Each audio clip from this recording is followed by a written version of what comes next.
I wanted to work through a problem that involves an electrical generator that is based on rotational motion. So in this electrical generator, in this problem, we've got a multi-turn coil loop of wire, and it's rotating in a uniform magnetic field. And that rotation in that uniform magnetic field creates a induced electromotive force due to the changing flux through the coil. And in particular, we're told some facts about the coil. So we're told that the coil has 1,040 turns. We're told that the area of the coil is 0.18 square meters, and we're told it's rotating at 63 revolutions per second.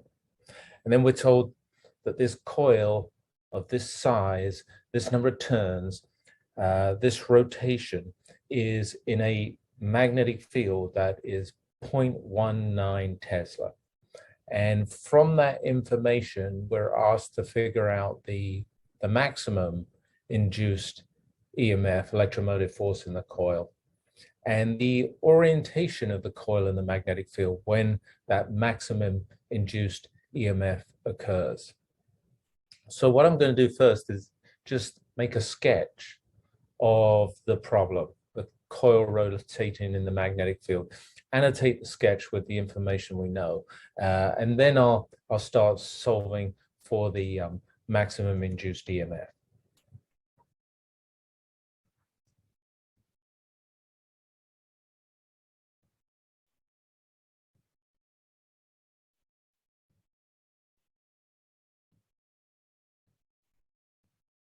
So here's the uniform magnetic field in the problem.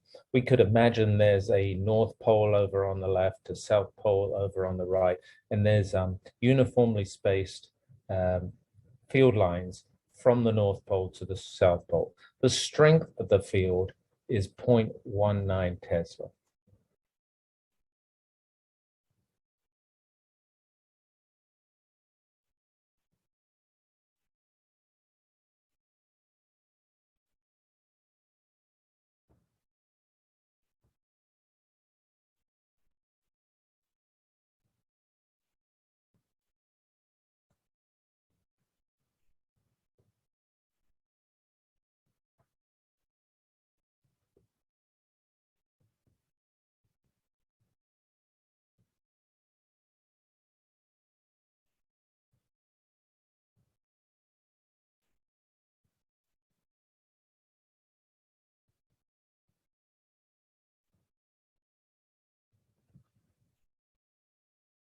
And then in that uniform magnetic field is a coil of wire. It's rotating, and we're told that its area is 0.18 square meters. Number of turns is 1,040, and the angular velocity is 63 complete revolutions per second, or if you multiply by 2 pi, that's 396 radians per second.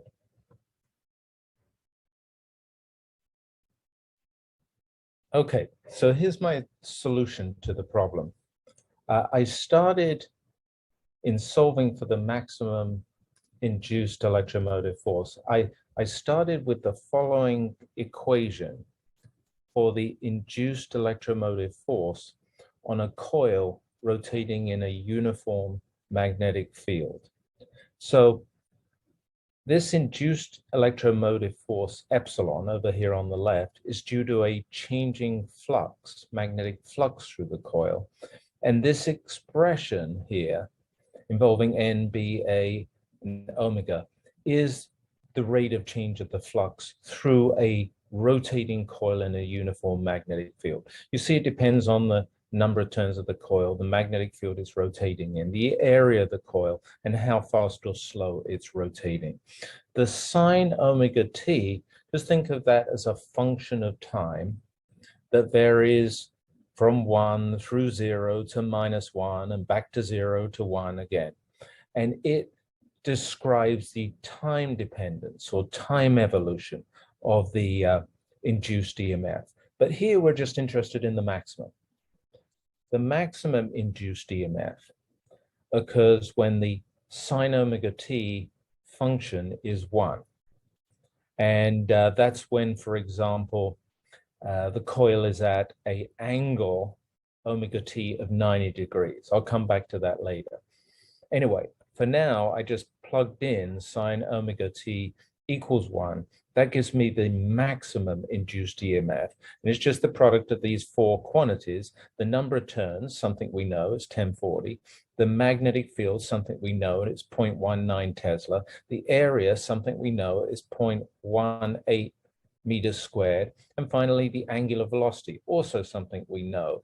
We have to put it in radians per second. It's 396 radians per second. Anyway, I multiplied these four quantities together. I already did it.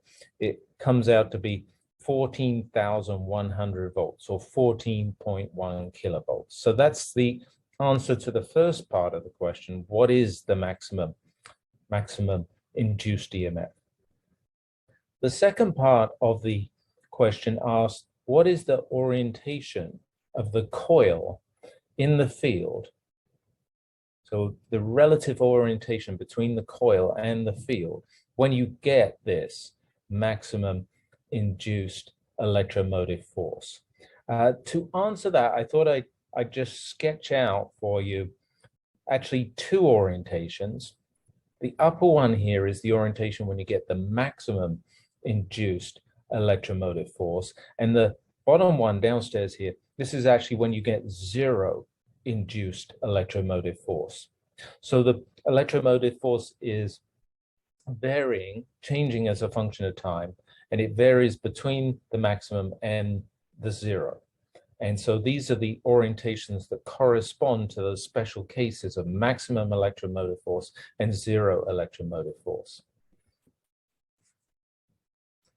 What's interesting is that the maximum electromotive force, that occurs when you've got the maximum rate of change of flux through the coil. But the maximum rate of change of flux through the coil is actually the moment, the instant when there's zero flux through the coil. So although there's zero flux through the coil, no field lines are penetrating through this coil in this sketch here. This is when the rate of change of the flux is maximum. That's actually, if you think about the vectors representing the magnetic field direction and the orientation of the loop, so that's the vector B and the vector A, they're at 90 degrees in this situation. And that's when the rate of change of the flux is maximum. It's also, if you want to think about it sort of pictorially, it's when the field lines are parallel to the plane of the loop, the cross-section of the loop, the cross-section of the coil. So that's maximum electromotive force. If you want to think about zero electromotive force, when that occurs, well, that's pictured in this little sketch here. So in this case, you've got actually zero at this moment, this instant, there's zero rate of change of the flux through the loop, the magnetic flux through the loop. And that actually occurs, interestingly, when the flux itself is maximum. So this is the arrangement where you get maximum flux magnetic field through the loop.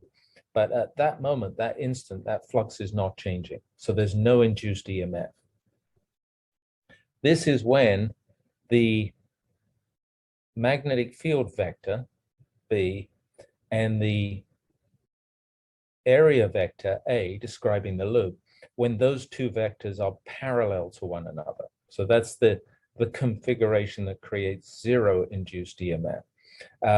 It's also when the field lines are perpendicular to the cross-section or the area of the loop. So it's that geometry. So these are the two kind of special case geometries of the maximum induced EMF and the case of zero induced EMF that are useful to think about. Anyway, I wanted to work through that problem. Let's say it's an example of an electrical generator that uses rotational motion to produce electrical energy, electrical power. It's a special case of Faraday's law of induction applied to rotation of a coil in a constant magnetic field. That's where that basic equation came from that we started with, this equation upstairs here. And then we developed that equation to find the maximum induced EMF, and we looked at when that maximum and also when zero induced EMF occurs.